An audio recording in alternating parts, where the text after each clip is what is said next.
Everyone told me that Tokyo would be a nightmare as a vegetarian. And honestly, on my last trip here, it was kind of true, but since returning, the vegetarian offerings have increased exponentially. I spent 5 days eating my way through the city on a recent trip, and I found some of the best food of my life. I'm talking ramen, sushi, gyoza, street food, matcha. I literally ate all of it. And I'm about to show you where to get the best munch. I'm Kiran, this is Kiran Goes Places, the fun travel guide, and this is everything worth eating in Tokyo as a vegetarian.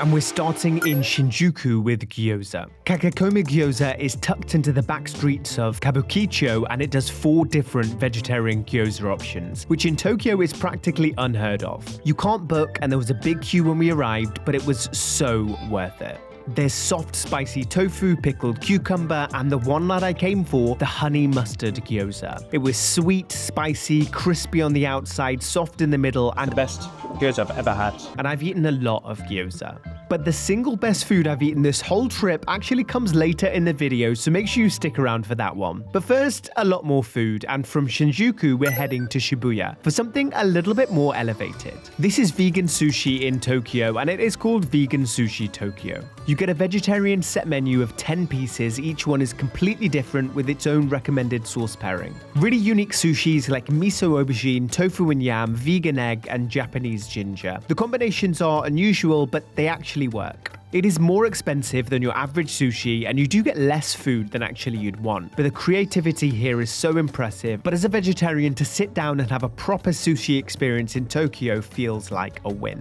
Once again, big queues or book ahead. That's delicious.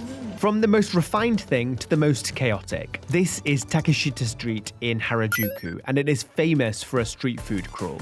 Here you can find candied strawberries on a stick, giant multicolored candy floss, potato sticks and cheese sticks, and even fresh bubble tea being made in front of you. The highlight for me, and I know how this sounds, but is Dip Me Banana. It's just a banana dipped in chocolate with rolled cornflakes and sprinkles, but it was just so Moorish. That's so much better than it looks.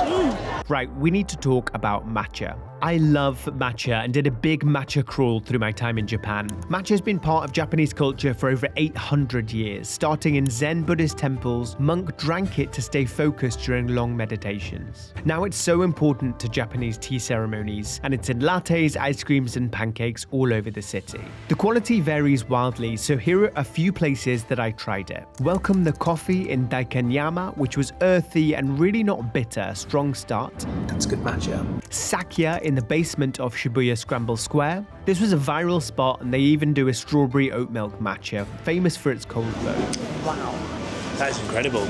And the winner by far was Matcha Cafe and Studio in Ginza. It feels really authentic. They whisk the matcha at your table with a bamboo whisk and pour it over iced soy milk. They tend to have matcha here with a touch of gum syrup, which adds some sweetness. But the highlight here by far is the matcha souffle pancakes. They were so good, tall, pillowy, and covered in matcha vanilla cream. If you try matcha once in Tokyo, make it here. I'm actually speechless. Still in Ginza, here's a street snack outside you just can't walk past. This is clay pot sweet potato, or yakimo, in Ginza. I had this at Ginza Suboyaki Imo. This is an old Japanese snack where they roast sweet potato in clay pots over hot stones right there on the street. Subo.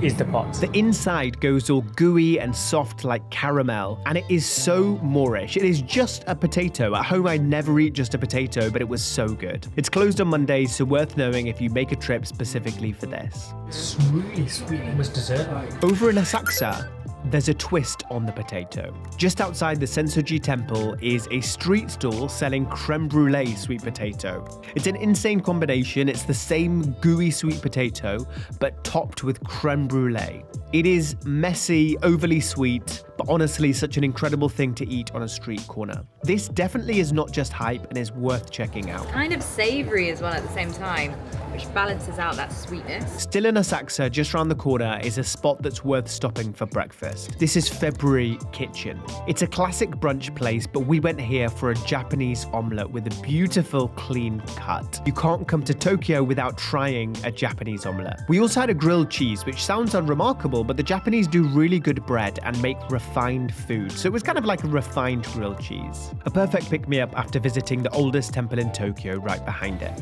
Oh my god. From Asakusa for something quick, cheap and brilliant. This is Uyogashi Nihonichi, a standing sushi bar in Shibuya. Now, you don't have to go to this one, but I definitely recommend checking out standing sushi. You stand at a counter, order directly from the chef, and they literally hand the sushi to you. It works out much quicker, much cheaper, but the quality is still so good. Vegetarian-wise, I had an omelette nigiri, some avocado sushi, and some hand rolls. That was delicious. Another fun way of trying sushi in Tokyo is at a flying sushi bar.